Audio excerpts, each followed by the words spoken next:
اور فرمایا سب سے پہلے او حفصہ میری لگتے جگر، اے میری بیٹی تیرے سامنے زندگی گزری ہے محمد عربی صلی اللہ تعالی علیہ وسلم کی، تو حضور اکرم صلی اللہ علیہ وسلم کا کھانا بتا۔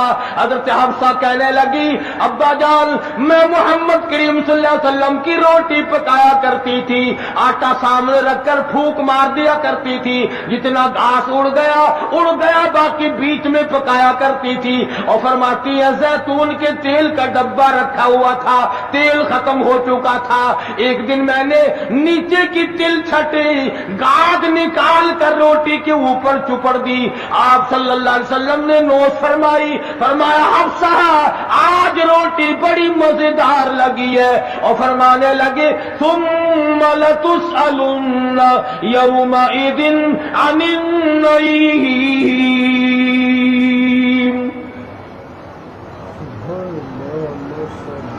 فاروق اعظم رضی اللہ تعالیٰ عنہ فرمانے لگے اے حفصہ میرے تیرے نبی نے، میرے تیرے محبوب نے دنیا میں یہ کھانا کھایا ہو اور میں ان سے الگ کھانا تلاش کروں، میری ان کی ملاقات کیسے ہوگی؟ اور فرمایا اے حفصہ بستر بتا محمد کریم صلی اللہ تعالی علیہ وسلم کا۔ فرمانے لگی ایک ٹاٹ کی لمبی ساری چادر بنی ہوئی تھی، دوپہر گرمی میں اس کو چار طے کر کے بچھا لیا جاتا تھا، سردیوں میں آدھا نیچے آدھا اوپر اوڑھ لیا جاتا تھا۔ فاروق اعظم رونے لگے حفصہ محمد کریم صلی اللہ علیہ وسلم اس حالت میں رخصت ہو گئے، اور پھر آپ نے پوچھا اے حفصہ آخری وقت میں مدنی کریم صلی اللہ علیہ وسلم کی بدن مبارک پہ لباس کیسا تھا؟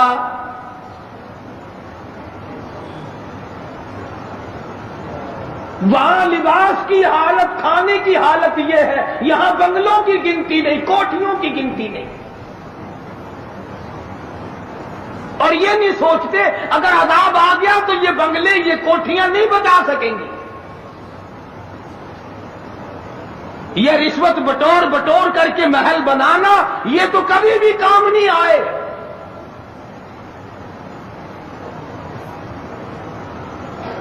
لوگوں کے ذہن کو گندا کرنے کے لیے طریقہ کار بنا رکھے۔ خدا کی بات پرس سے کون پیچھے رہ سکتا ہے؟ جب وہ پکڑتا ہے پھر توبہ کی مہلت نہیں دیتا۔ فرعون کے سر میں 400 سال تک درد کبھی نہیں ہوا، نزلہ کبھی نہیں ہوا۔ فرمایا حتی اذا ادرکہ الغرق، جب آیا نا دریا کے بیچ میں تو لگا ایک غوطہ اور یوں اوپر کو آیا، بڑا بزدل تھا، کہنے لگا آمنت انہ لا الہ الا الذی آمنت به بنو اسرائیل وَأَنَا مِنَ الْمُسْلِمِينَ، میں رب العالمین کو مانتا ہوں، میں بنی اسرائیل کے رب کو مانتا ہوں۔ آواز آئی جبریل اس کے منہ میں گاڑا ٹھونس دے، یہ اب مجھے ماننے لگا ہے جب میں نے پکڑ لیا، میری پکڑ کے وقت ماننا یہ تو کہ ماننا نہ ہوا۔ کوٹے میں کتنا بڑا عذاب آیا، سینکڑوں آدمی مر گئے، کتنے لاپتہ ہو گئے، چاروں طرف خلقت خدا کی پریشان ہے، بس ایک ہی آواز آ رہی ہے تیاری کرو، مکان چمکاؤ، دکان چمکاؤ، بازار چمکاؤ، دھندا بے شک نہ ہو پر چمکائے رکھو۔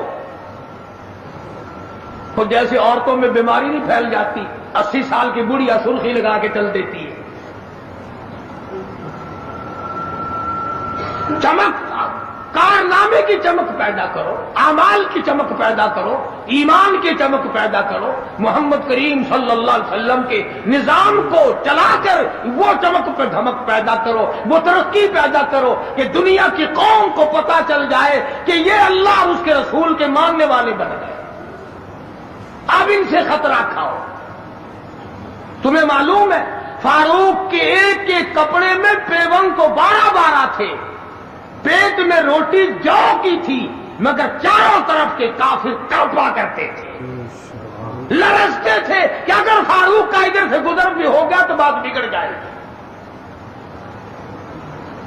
یہاں تک حالات بنے صحابہ کرام کے اللہ تعالیٰ کی کروڑ رحمت نازل ہو. صحابہ کرام کی قبروں پر آمین کہو کہ 5 لاکھ کے مقابلے میں 5 محمد کے غلام کامیاب ہو.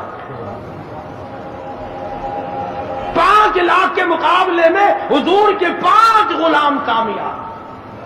اس 3 میں 3 مسلمان گئے. پورے ملک کے مقابلے میں 3 مسلمان کامیاب. وہ مسلمان تھے صحیح معنوں میں. مسلمان کو کوئی شکست نہیں دے سکتا, مسلمان کو کوئی مار نہیں سکتا. آج ہم یہودیوں اور عیسائیوں کا کھلونا بن کر کے مار کھا رہے ہیں. آج ہم ان کے ہاتھوں کے تاش کے پتے بنے ہوئے ہیں. آج ہم ان کے اشاروں پہ سب کچھ کرتے ہیں. چاروں طرف مسلمان کا لہو بہہ رہا ہے.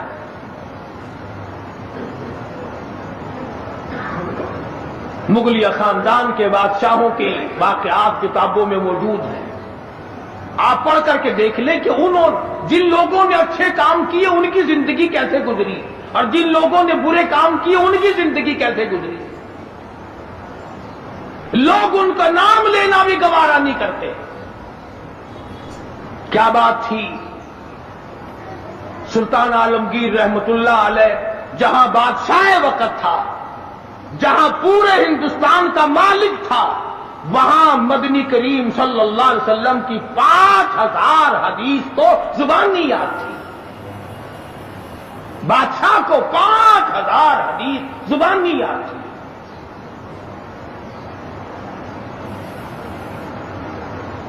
سلطان صلاح الدین خلجی رحمہ اللہ بادشاہ گزرا ہے. ہمارے یہاں عربی مدارس میں ہدایہ کتاب پڑھائی جاتی ہے 2 سال میں. پڑھنی آتی ہے سمجھی تو کیا جائے گی. سلطان صلاح الدین خلجی بادشاہ ہو کر مکمل ہدایہ زبانی یاد تھا. زبانی یاد تھا. عالمگیر بادشاہ کی فوج کا جو کمانڈر تھا وہ اتنا بڑا عالم تھا کہ آج بھی شرع عقائد وغیرہ اور امور عامہ اور میر زاہد وغیرہ جو کتابیں ہیں منطق کی اور طرح طرح کی, یہ تمام عالمگیر کی فوج کے کمانڈر کی لکھی ہوئی. اللہ والے تھے. اور حد یہاں تک ہو گئی کہ مغلیہ خاندان کی ایک لڑکی ہے سلیمہ سلطانہ, اس نے قرآن مجید کی ترجمے کی تفسیر کی کتاب مانگی.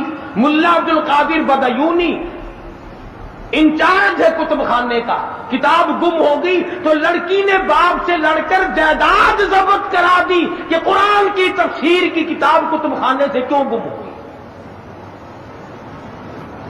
اتنا بڑا علم کا قدر تھا لوگوں کے دلوں میں. اور محمد کریم صلی اللہ علیہ وسلم کے دین کو لوگ بادشاہ مانا کرتے تھے, وزیر مانتے تھے, سفیر مانتے تھے, درویش و قلندر مانتے تھے. عوام کے تمام جذبات جو تھے وہ اسلام کے صحیح احساسات کے مطابق تھے. تو میں عرض کر رہا تھا یہ کسی کا گلہ نہیں, یہ کسی کا شکوہ نہیں, کسی کو گالیاں دینا مقصود نہیں. اگر اتنی بات کہہ دوں تو کوئی بیدا نہ ہوگا کہ حرف آئے نہ کہیں, حرف آئے نہ کہیں ان کی مسیحائی پر, حرف آئے نہ کہیں ان کی مسیحائی پر. اور درد اتنا تو نہ تھا تیری دوا سے پہلے. یہ تو بہت زیادہ کڑوی ثابت ہوئی تیری دوا. یہ تو پہلے درد سے بھی زیادہ درد ہو گیا, تو نے یہ کیسی دوا پلا دی. اور بڑا عجیب شعر یاد آیا, فرق ہے تیرا میرا, فرق یہ کہتا کہ تیرا پیام اور ہے میرا پیام اور ہے, تیرا پیام اور ہے میرا پیام اور ہے, عشق کے درد مند کا طرز کلام اور ہے. دیوانوں کی باتیں اور ہیں, تمہارا طرز زندگی اور ہے. ہم نے صحابہ سے طرز زندگی سیکھا, ہم نے محمد عربی صلی اللہ علیہ وسلم سے طرز زندگی سیکھا, ہم نے عمر بن عبدالعزیز سے طرز زندگی سیکھا, ہم نے سلطان عالمگیر سے سیکھا, سلطان صلاح الدین خلجی سے سیکھا، ہم نے شمس الدین التمش سے سیکھا، تم نے طرز زندگی انگریز سے سیکھا۔ کب تک انگریز کے ترقی کے وارث بنو گے؟ انگریز کا لعنتی قانون کیوں پیارا لگتا ہے؟ وہی رسم و رواج، وہی طریقہ کار، کچھ کم تو ہوگی، ورنہ اب بھی کئی لوگ گلے میں پھانسی لٹکا کے چلتے ہیں اور فخریہ انداز میں چلتے ہیں کہ میرے گلے میں پھانسی لٹکی ہوئی ہے۔ جو لباس یہودی کا ہے، جو لباس ایک عیسائی کافر کا ہے، وہ مسلمان کے لیے زیب نہیں، کامیابی کا ضامن نہیں ہو سکتا۔ 4 دن نماز کا مذاق اڑایا گیا تھا 2 سال پہلے، دفتروں میں صفیں بچھی، لوٹے آئے، یار لوگ اٹھ کے چائے کے لیے جانے لگ گئے، ارے بھی آؤ نا نماز پڑھو، انہوں نے کہا یار تم پڑھو ہم ابھی آتے ہیں۔ 4 دن کی نماز، ورنہ قوم کی اقتصادی حالت، قوم کی اخلاقی حالت اور قوم کی نمازی حالت اگر ٹھیک ہو تو بزرگوں نے لکھا ہے کہ اس قوم کو کوئی نیچا دکھا ہی نہیں سکتا۔ 3 چیزیں پیدا کرو، قوم کی نمازی حالت سدھارو، قوم کی اخلاقی حالت سدھارو، قوم کی اقتصادی حالت سدھارو، اس قوم کو کوئی نیچا نہیں کر سکتا۔ جس قوم کے ہاتھ میں تلوار ہو اور سینے میں قرآن ہو اور بازو میں جان ہو، اس قوم کو کوئی نیچا نہیں کر سکتا۔ لیکن جو قوم ناچ گانے کی عادی بن جائے، جو قوم میلے ٹھیلوں کی عادی بن جائے، جو قوم رسم و رواج کے پیچھے لگ جائے اور خدا کے قرآن کو صرف مردوں کے لیے اٹھا کے رکھ دے، اس قوم کا خدا کے پاس کوئی ضمانت نہیں ہے۔ میں یہ عرض کر رہا ہوں کہ چاروں طرف مسلمانوں کی مصیبت ہی مصیبت ہے۔ اپنے ملک میں بھی کوٹے میں، راولپنڈی میں، فلسطین میں، ایران عراق میں، افغانستان میں، سری لنکا میں، چاروں طرف مسلمانوں پر عذاب آیا ہوا ہے۔ تو ہمیں اللہ میاں سے ڈرنا چاہیے، ہمیں خوف کھانا چاہیے، ہمیں دعا مانگنی چاہیے، ہمیں سجدے میں پڑھ کے رونا چاہیے، ہمیں جھنڈیاں لگا کر ناچ نہیں کرنا چاہیے۔ اور جو ایسا کرتے ہیں وہ غلط ہے، جو کراتے ہیں وہ بھی غلط ہے۔ ہم اس بات میں کسی سے نہیں ڈرا کرتے۔ حکومت کرے، حکومت کرائے، چھوٹے یونین کرائے، ایم ڈی اے کمیٹی کوئی بھی کرائے، اس وقت میں یہ حرکت بالکل غلط۔ تم کو سکھایا کسی نے ہے یہ کہ قوم کو کھیل تیشے میں، کھیل تماشے میں پھنسا کر اپنا الو سیدھا کرنا چاہتے ہو؟ قوم کی نمازی حالت کو بہتر بناؤ، قوم کی اقتصادی حالت بہتر بناؤ، قوم کی اخلاقی حالت بہتر بناؤ، قوم کو سمجھاؤ کہ بہو بیٹی کی عزت ایک ہے، بہن بیٹی کی عزت ایک ہے، تم سب کی بہن ایک ہے، تم سب کی عزت اور آبرو ایک ہے، تمہارا خدا ایک ہے، تمہارا نبی ایک ہے، تمہارا کعبہ ایک ہے، تمہاری دلی اللہ پاک نے جنت ایک بنائی ہے اور ایک ایمان کا رستہ بنایا ہے۔ کسی سے دھوکہ کرنا، کسی سے فریب کرنا، کسی سے دغا بازی کرنا، لوٹ کھسوٹ مچانا، یہ طریقہ بالکل غلط ہے، اور فضول اور عبث اور ضائع کرنا۔ ویسے کہتے غریب ملک ہے، غریب ملک ہے جی، غریب ملک، کروڑوں روپیہ غریب ملک کے پاس کہاں سے آ جاتا ہے ضائع کرنے کے لیے؟ ہم تو یہ کہیں گے کہ کل کو 14 اگست ہے، کل کو زیادہ سے زیادہ عبادت کرو، فلم نہ دیکھو، تلاوت کرو، استغفار کرو، اور وہ شہداء جنہوں نے 47 میں اپنی جانیں قربان کی، اپنی عزت قربان کی، اپنا سب کچھ قربان کر دیا، خدا کی قسم آج تک لوگ ایسے موجود ہیں 36 سال کے بعد بھی سیٹ نہ ہوئے۔ ان کی روحوں کو قرآن پڑھ پڑھ کر کے بخشو، ان کے لیے بخشش کی دعائیں کرو، خراج تحسین پیش کرو ان لوگوں کو جنہوں نے اس ملک کو حاصل کرنے کے لیے اپنی جان کا قیمتی نذرانہ پیش کیا۔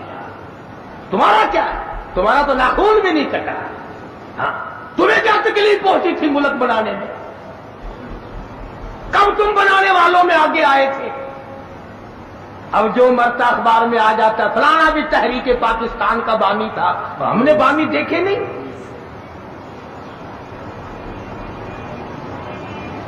عوام نے بنایا ہے، لوگوں نے بنایا ہے، اور لوگ ہی اس کی خیر خواہی کر سکتے ہیں.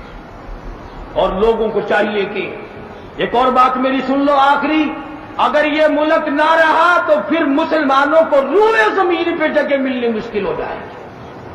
جغرافیائی حیثیت سے اس کا محل وقوع ایسا ہے کہ یہ مسلمانوں کے پاس رہا تو چاروں طرف کے مسلمانوں کو سانس آئے گا، اور یہ بچے گا خدا کے قرآن کے صدقے میں، یہ بچے گا نبی کے لائے ہوئے فرمان کے صدقے میں. یہ ہماری کوششوں سے یا ہمارے ہے زیادہ ہتھیار بنانے سے نہیں بچتا ہے. تو اس لیے قرآن مجید کو جگہ دو، اسلام اور ایمان کو جگہ دو، قرآن کا جھنڈا بلند کرو، ایمان کا جھنڈا بلند کرو. آؤ 14 اگست کو مل کر سب دعا کریں کہ ہم آئندہ جھوٹ نہیں بولیں گے، ہم آئندہ رشوت نہیں لیں گے، ہم آئندہ کسی سے دغا نہیں کریں گے، ہم کم نہیں تولیں گے، ہم کم نہیں ناپیں گے، ہم ملاوٹ نہیں کریں گے، ہم غلط مسئلے بتا کر لوگوں کے ایمان کا بیڑا غرق نہیں کریں گے. پھر تو ہمارے لیے یہ بڑا بہترین دن ہے. اور اگر ہم ان تمام چیزوں میں سے کچھ بھی چھوڑنے کو تیار نہیں، پھر اس دن کی کوئی حیثیت نہیں، پھر کھیل تماشے کا دن ہے اور کچھ نہیں. خدا بند عالم نے صاف لفظوں میں فرما دیا کہ ان یترکوا ان یقولوا آمنا، کہ صرف اتنا کہنے پر نجات نہیں ہے کہ اے خدا ہم تیرے ماننے والے ہیں، بلکہ اس کہنے کے بعد اس کے پورے فرمان کو ماننا پڑے گا. شکل حضور کے فرمان کے مطابق نبی کی شکل کے ساتھ شکل ملانی پڑے گی، نبی کے لباس کے ساتھ لباس ملانا پڑے گا، نبی کے لائے ہوئے قرآن کو دل و دماغ میں، گھر معاشرے میں، محلے اور کچہری میں جگہ دینی پڑے گی. یہ کوئی طریقہ نہیں کہ آگے پیچھے سارے کام یہودیوں والے، عیسائیوں والے، جب کوئی مر جائے تو سارے مسلمان لاؤ قرآن پڑھو، قرآن پڑھو، قرآن پڑھو. تو قرآن بھی کہتا تو ہوگا کہ مرے بغیر میرا بھی کہیں ٹھکانا ہی نہیں، جب کوئی مر جائے تو پھر راستہ ملتا ہے. تو ایسی صورت میں ہم مسلمانوں کو بڑا سوچ کے چلنا چاہیے. مسلمانوں اپنی تاریخ پڑھا کرو، احمد شاہ ابدالی کی تاریخ پڑھو، شہدائے بالاکوٹ کی تاریخ پڑھو، مغلیہ خاندان کے بہادروں کی تاریخ پڑھو کہ وہ کیسے لوگ تھے. عمر بن عبدالعزیز کی تاریخ پڑھو، سیدنا خالد بن ولید کی تاریخ پڑھو، سیدنا امام حسین رضی اللہ تعالیٰ عنہ کی تاریخ پڑھو، حضرت علی رضی اللہ تعالیٰ عنہ کی تاریخ پڑھو. ہمارے جو اسلاف تھے وہ بہت کچھ تھے، اور خدا کی قسم دنیا نے ان کو مانا ہے. تم بھی مان جاؤ کامیاب ہو جاؤ گے. پوری دنیا نے ان کو، جنہوں نے ان کی اقتدا نہیں کی انہوں نے بھی مانا کہ صحیح یہ تھے، ہم غلطی پہ تھے. تو اگر ہم مان لیں گے تو الحمدللہ ہم کو بھی اللہ پاک کامیاب فرما دیں گے. تو میں نے یہ کچھ بغیر تیاری کے عرض کر دیا. جن لوگوں کو زیادہ شوق ہو 14 اگست کی کیسٹ سننے کا، پچھلے سال میں نے بہت کچھ بیان کر دیا تھا. یہاں بچوں کے پاس باہر 14 اگست کی کیسٹ بھی میں نے بھی پوچھا تھا. جس کو زیادہ شوق ہو 14 اگست کی کیسٹ سننے کا وہ یہاں باہر سے لیتا جائے اور سوچ لے اور سمجھ لے اور یاد کر لے کہ پاکستان کیسے بنا، کن لوگوں نے بنایا، کون لوگ تھے بنانے والے. پاکستان بنانے والے یہ نہیں، جن کے سروں پہ ٹوپ رکھے ہوئے ہیں یہ کہاں سے بنانے والے. یہ جو آکڑے ہوئے پجامے پہننے پھرتے ہیں انہوں نے کب بنایا. ہم تمام کے تمام لوگ جب اللہ پاک کی حضور میں دعا کریں گے اللہ پاک مسلمان کی سنتا ہے. تو 14 اگست کی شوق والے کیسٹ والے لوگ لے جائیں، اور آخری جمعے کی الوداعی موت کا منظر جو کیسٹ ہے وہ بیوی بچوں کو اور گھروں میں اور رشتہ داروں اور عزیز و اقربا کو بڑی بہترین ہے. اللہ پاک ہدایت کے اسباب پیدا کر دے. اگر تیری کوشش سے ایک بیٹی کو نماز کی توفیق ہو گئی، خدا کی قسم کروڑوں روپیہ مل جائے تو اتنا کامیاب نہیں ہوتا.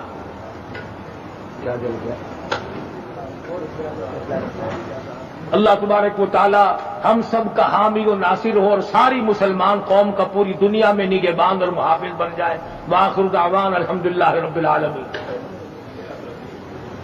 اللهم صل وسلم وبارك على سيدنا مولانا محمد النبي الأمي الهاشمي وعلى آله وأصحابه برة الكرام. پروردگار عالم پاکستان کو صحیح معنوں میں پاکستان بنا۔ الہ العالمین اس ملک کو استحکام نصیب فرما۔ یا اللہ پاکستان کو پائیدار اور مضبوط بنا۔ یا اللہ اس ملک میں خدائی نظام جاری فرما۔ یا اللہ قرآن مجید کا نظام جاری فرما۔ محمد کریم صلی اللہ علیہ وسلم کا لایا ہوا نظام جاری ساری فرما۔ یا اللہ انگریز کے کالے قانون کو مٹا، کفریہ نظام کو مٹا۔ یا اللہ جو اس راہ میں رکاوٹ بنتے ہیں، قرآن نہیں آنے دیتے، انگریز کے قانون کو چلایا چاہتے ہیں، ان کو ہدایت عطا فرما۔ ان کے مقدر میں اگر ہدایت نہیں تو ایسے لوگوں سے پاکستان کی زمین کو پاک فرما دے۔ الہ العالمین پاکستان کو چوروں سے بچا، رشوت خاروں سے بچا۔ یا اللہ جو پاکستان کو تباہ کرنا چاہتے ہیں تو ان کو برباد کر دے۔ یا اللہ پوری دنیا کے مسلمانوں کی غیب سے نصرت فرما۔ یا اللہ فلسطین کے مسلمانوں کی غیب سے اعانت فرما۔ یا اللہ وہ مظلوم مسلمان ہر طرف سے گھرے ہوئے پریشان ہے، خداوندہ رحم فرما، ان سب پہ کرم فرما، افغانستان کے مجاہدین کو کامیاب فرما۔ یا اللہ یہ ایران عراق جھگڑا مسلمانوں کا آپس میں خواہ اٹھا ہوا، ان کو ہدایت عطا فرما، ان کو سمجھ عطا فرما۔ یا اللہ پوری دنیا کے مسلمانوں کی جان مال عزت آبرو اور ایمان کی حفاظت فرما۔ یا اللہ سب بیماروں کو شفا عطا فرما۔ کئیوں نے کہا جو بستیوں میں قریب بیمار ہیں، یا اللہ سب کو شفا عطا فرما۔ دور کے نزدیک کے جتنے بھی ہیں، ایک ساتھی نے بتایا کہ 10 مہینے کی بچی 2 مہینے سے بیمار ہے، اللہ پاک اپنے خزانے سے صحت عطا فرمائے، سب کے دکھ دردوں کو دور فرما۔ یا اللہ ناچ گانے سے بچا، رسم و رواج سے بچا، رقص و سرود کی محفلوں سے بچا، میلوں ٹھیلوں سے بچا۔ یا اللہ ہمیں قرآن اور درود شریف کی توفیق عطا فرما، کلمے اور استغفار کی توفیق عطا فرما۔ یا اللہ ہمیں عیسائیوں اور یہودیوں کے نظام سے بچا، ہمیں محمدی نظام عطا فرما۔ یا اللہ مرتے وقت کلمے اور ایمان کی دولت عطا فرما۔ یا اللہ کوٹے اور پنڈی میں جو ہمارے بھائی پریشان، ان کی پریشانیوں کو دور فرما، ان کی تکلیفوں کو دور فرما۔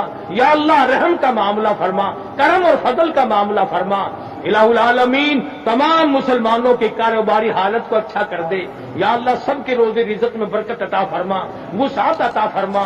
یا مدینہ منورہ میں کیا حال بنا ہوگا،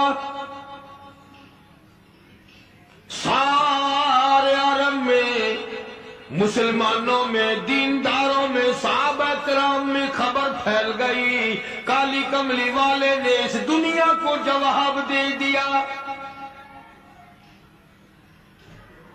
اور یہ ثابت کر دیا آدم صفی اللہ نہ رہے، موسیٰ کلیم اللہ نہ رہے، اور ہم کیا رہیں گے جب رسول خدا نہ رہے، جب دنیا انہوں نے چھوڑ دی تو کون ہے جو یہاں بیٹھا رہے گا۔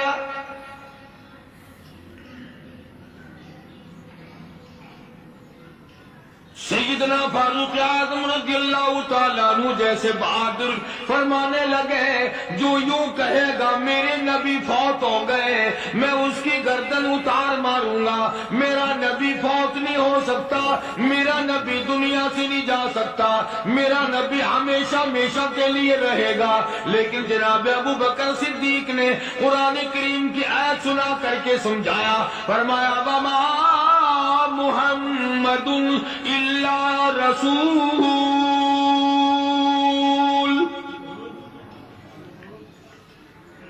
قد خلت من قبله الرسل۔ اولادو ہر نبی آئے رخصت ہو گئے، ہر نبی آئے رخصت ہو گئے، دنیا نہ پائیدار جگہ ہے، عارضی زندگی، مستعار زندگی، نہ پائیدار زندگی، فانی زندگی ہر کوئی لے کے آتا ہے، جب جانے لگتا ہے تو پتہ بھی نہیں چلتا۔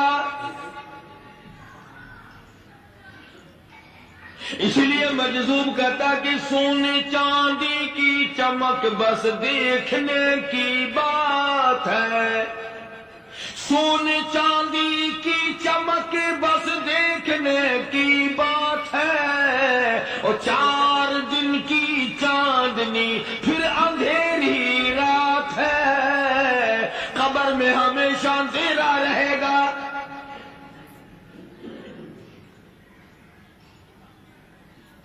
صحابہ کرام نے وہ صدمہ دیکھا، وہ پریشانی دیکھی، کائنات میں کسی نے نہیں دیکھی۔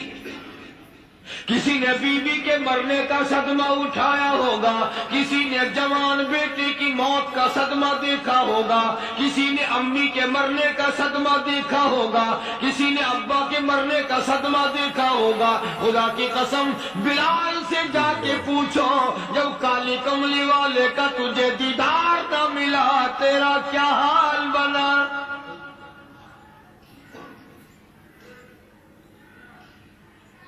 صحابہ اکرام نے وہ عشق نبھایا، کمال کر دیا۔ بڑے سے بڑی مصیبت آئی، اسلام کا سودا نہیں، ایمان کا سودا نہیں، دنیا کی طرف آئے ہی نہیں۔ کون ان حضرات کا مقابلہ کرے گا؟ کئی لوگ کہہ دیتے ہیں جی صحابہ انسان تھے، ان سے بھی غلطی ہو، میں ٹھیک ہے، میں کہتا ہوں تھے تو انسان، پر یہ دیکھو شاگرد کس کے ہیں۔ صحابہ ہیں تو انسان، پر یہ اندازہ لگاؤ مرید کس کے ہیں۔ صحابہ ہیں تو انسان، پر یہ سوچو کہ یہ مقتدی کس کے ہیں۔ صحابہ ہے تو انسان، پر یہ دیکھو صحابہ اگر سپاہی ہے تو کالی کملی والا کمانڈر ان چیف ہے۔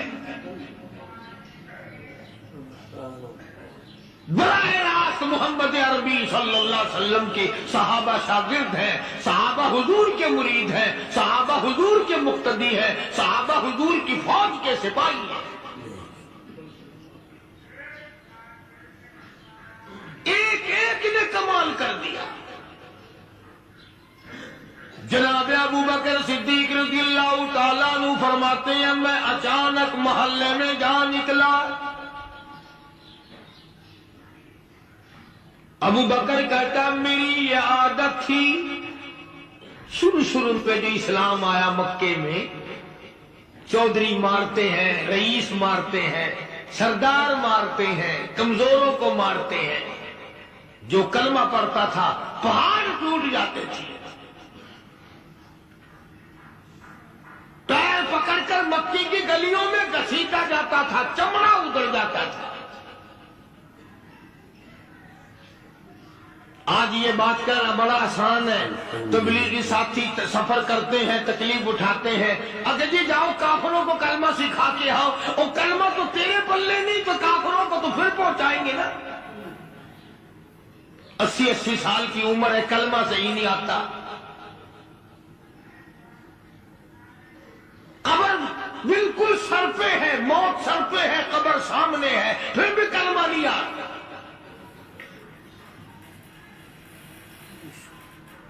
اور میں تو کئی مرتبہ کہا کرتا ہوں کہ یہ بھی فکر کیا کرو کہ اس نبی کی ذات پر تم درود پاک پڑھتے ہو صلی اللہ علیہ وسلم، جس کی ذات پہ خود خدا درود بھیجتا ہے، فرشتے بھیجتے ہیں۔ ہزاروں بار مشک و عنبر سے منہ دھو کر کے اگر درود پڑھو تو ڈرنا چاہیے بے ادبی نہ ہو جائے، تو غلط ہو درود پڑھتا نبی کی ذات پہ۔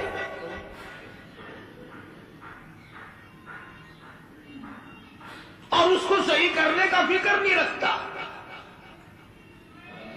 چنانچہ ابو بکر صدیق رضی اللہ تعالیٰ عنہ چکر لگاتے لگاتے ایک محلے میں جا نکلے۔ وہاں جا کے دیکھا ایک نوجوان ہے، غریب صحابی، نادار صحابی، مفلس صحابی، کافر کا غلام ہے، کالی کملی والے صلی اللہ علیہ وسلم کا کلمہ پڑھتا ہے۔ کافروں نے پکڑ کر گرم گرم ریت پہ اونڈا کر کے لٹایا ہوا ہے، اور کئی کافر اس صحابی کی کمر پہ چڑھ کر لٹار رہے ہیں۔ اس کی کمر پہ چڑھے ہوئے ہیں۔ جناب ابو بکر صدیق رضی اللہ تعالیٰ عنہ فرماتے ہیں میں نے دور سے دیکھا، میں سمجھ گیا کوئی غریب آدمی ہے۔ جب میں قریب گیا فرماتے ہیں میری آنکھ نے دیکھا ابو فقیہ صحابی، میں نے پہچان لیا۔ کئی آدمیوں کے لتاڑنے کی وجہ سے، کئی آدمیوں کی کمر پہ چڑھ جانے کی وجہ سے ابو بکر کہتا ہے اتنی لمبی ابو فقیہ کی زبان باہر نکل آئی، منہ سے زبان باہر لٹکی ہوئی ہے۔ مار رہے ہیں کافر۔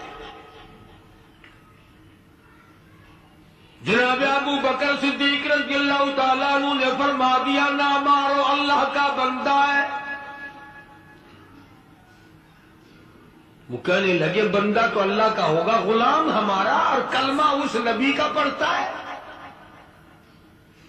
ہمارا غلام ہو کر کلمہ پڑھتا ہے، کیوں؟ جب تک جان سے نہ مر جائے گا ہم چھوڑیں گے نہیں، ہم اسے ختم کر کے دم لیں گے۔ اس نبی کا کلمہ پڑھتا ہے، ہمارے سامنے پڑھتا ہے۔ جناب ابو بکر صدیق رضی اللہ تعالیٰ عنہ نے منع کر دیا، منع کرنے میں اور زیادہ مچر گئے اور زیادہ خرمستی کرنے لگے۔ ابو بکر فرماتے ہیں میں بالکل قریب کھڑا تھا، ظالموں نے ابو بقیہ کی پسلیوں پہ، کمر پہ چھلانگیں لگانی شروع کر دی۔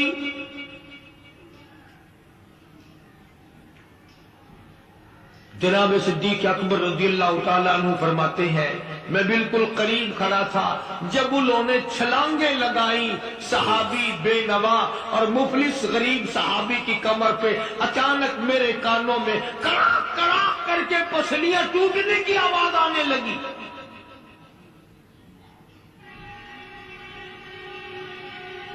میرے سے برداشت نہ ہوا، میں برداشت نہ کر سکا۔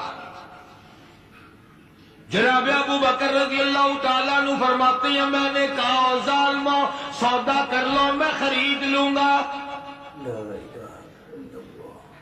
انہوں نے جو منہ مانگے دام مانگے، جناب ابو بکر صدیق رضی اللہ تعالیٰ عنہ نے وہ دام دے دیے، پیسے دے دیے۔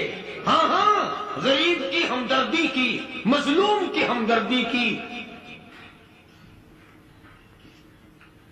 آج ہمارے پاس جو پیسہ ہے وہ کنجری پہ خرچ ہو سکتا ہے، بدماشی پہ خرچ ہو سکتا ہے، ٹیپ چلو اور فیشن پہ خرچ ہو سکتا ہے، اللہ کے دین پہ خرچ کرنے کی ہمیں توفیق نہیں ہوتی۔ سارے سال کی کمائی کا حساب لگائیں کہ ہم نے کتنا اپنے بیوی بچوں پہ خرچ کیا، کتنا اللہ اور اس کے رسول اور اللہ کے قرآن پہ خرچ کیا۔ 100-2% بھی نہیں بنتا۔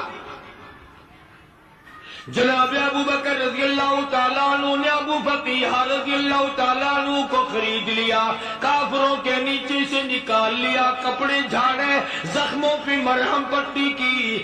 ابو بکر دوڑے دوڑے پانی کا پیالہ لے آئے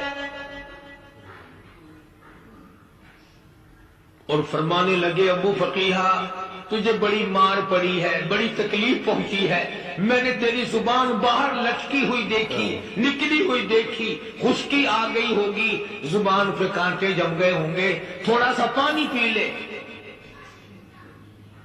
ابو بقیہ کہتا ابو بکر تیرے احسان کا بدلہ خدا دے گا، تیری مہربانیوں کا بدلہ خدا دے گا، میں نہیں دے سکتا، تو نے پیسے خرچ کر کے مجھے آزاد کرایا، میں تجھے دعا دے سکتا ہوں، میں غریب ہوں، میں لادار ہوں، میں مفلس ہوں، میں مسکین ہوں، اور ابو بکر تنگ نہ کر، میں پانی پی نہیں سکتا۔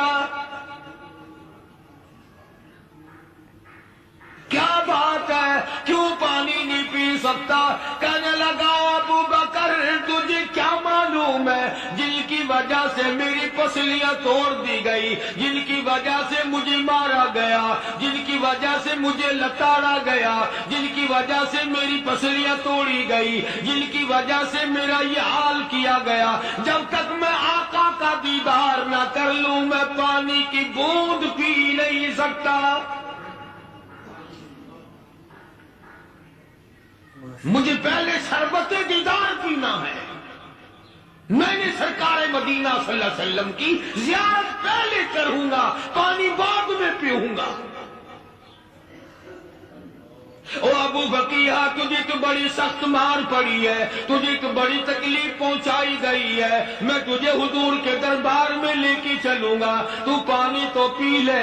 کہتا کوئی مجنوں بتاتا ہے، کوئی کہتا ہے دیوانہ، کوئی مجنوں بتاتا ہے، کوئی مرض عشق احمد کا ہوا بیمار میں بھی ہوں۔ ابو بکر تجھے کیا معلوم ہے مجھے عشق لگا ہوا ہے، مجھے سوز و گداز لگی ہوئی ہے، میں اپنے دل میں کسی کو بسائے بیٹھا ہوں، جب تک اس آقا کا دیدار نہ کر لوں مجھے چین نہیں آئے گا۔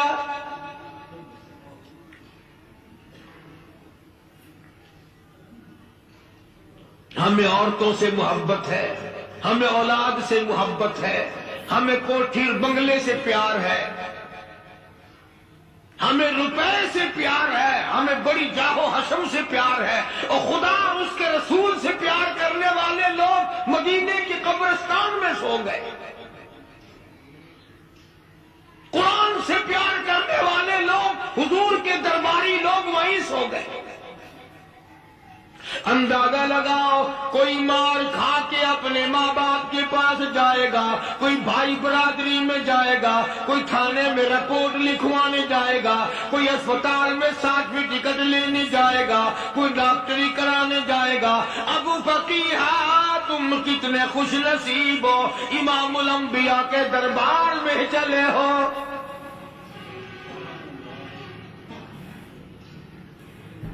حضور اکرم سب کا جو صلی اللہ علیہ وسلم کے دربار میں ابو فقیہہ کو لایا جا رہا ہے۔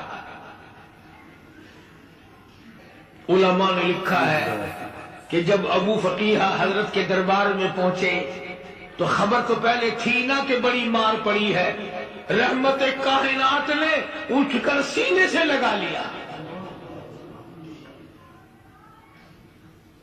تشریف فرما ہوئے، فرمایا ابو فقیہہ جی حضور میں نے سنا ہے تو نے پانی نہیں پیا، اتنی مار پڑی تیری پسلیاں توڑ دی گئی، تیری کمر پہ چھلانگیں لگائی گئی، تجھے گرم گرم لیپ پہ لٹایا گیا، تیری زبان باہر نکل آئی، اور میں نے سنا ہے تو نے پانی نہیں پیا۔ کہتا ہے آقا ہاں نہیں پیا۔ فرمایا کیوں نہیں پیا؟ کہتا ہے آقا میں اس وقت پانی پیتا میرے منہ میں صرف پانی جاتا، اب پیوں گا ہاتھ تیرا ہوگا منہ میرا ہوگا، پانی میرے منہ میں جائے گا، مجھے حوض کوثر کا مزہ یہی آ جائے گا۔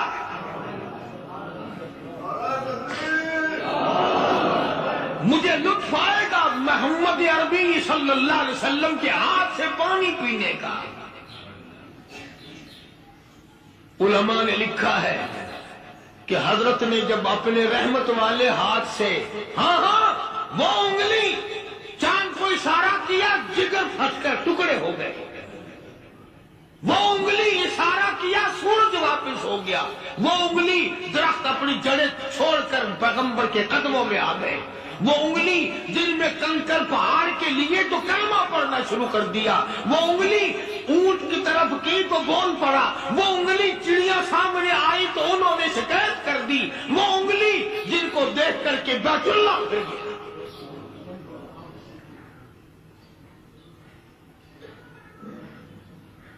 مدنی کریم صلی اللہ علیہ وسلم نے یوں پانی کا پیالہ اٹھایا، ابو فقیہہ نے پیالہ پکڑنے کے لیے یوں آگے کو ہاتھ کیا، فرمایا اب وہی بات ہوگی، ہاتھ میرا ہوگا منہ تیرا ہوگا، میں اپنے ہاتھ سے پلاؤں گا۔ ابو فقیہہ کو پانی پلا دیا، اور پانی پلانے کے بعد پوچھا اب تیرا کیا حال ہے؟ اب حال کیا ہے؟ کہتا آقا تیرے چہرے پہ فدا شمس و قمر، تیرے چہرے پہ فدا شمس و قمر، تیری زلفوں پہ تصدق شام و سحر، تیرے چہرے پہ فدا شمس و قمر، تیری زلفوں پہ تصدق شام و سحر، رخسار پہ ٹھہرے کس کی نظر، تیری بانک ادا کا کیا کہنا، اور کالی کملی والے تیری زیارت ہوئی سارے دکھ بھول گیا۔ میرے سارے غم ٹل گئے، میرے سارے دکھ دور ہو گئے، میری ساری پریشانی دور ہو گئی، اور میں تو اب مزے میں ہوں۔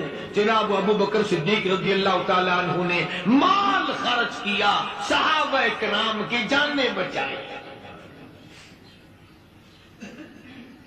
قیامت کا دن ہوگا، ساری کائنات کی پیشی ہوگی، اللہ پاک پوچھے گا تو دنیا میں کیا کرتا تھا؟ کوئی کہے گا میں کھیتی باڑی کرتا تھا، کوئی کہے گا میں دفتر میں نوکر تھا، کوئی کہے گا میری دکان تھی، کوئی کہے گا میں یہ کمائی کرتا تھا، کوئی کہے گا میں یہ کمائی کرتا تھا۔ آئے گی باری ابو بکر کی، اللہ پاک پوچھے گا دنیا سے کیا لایا؟ ابو بقیہ، حضرت بلال، حضرت نادیہ، حضرت زمیرہ اور کتنے صحابہ کرام کی جماعت کو پکڑ کر اللہ کے عدالت میں کھڑا کر کے ابو بکر کہے گا الہی صدیق کی کمائی تیرے سامنے موجود ہے۔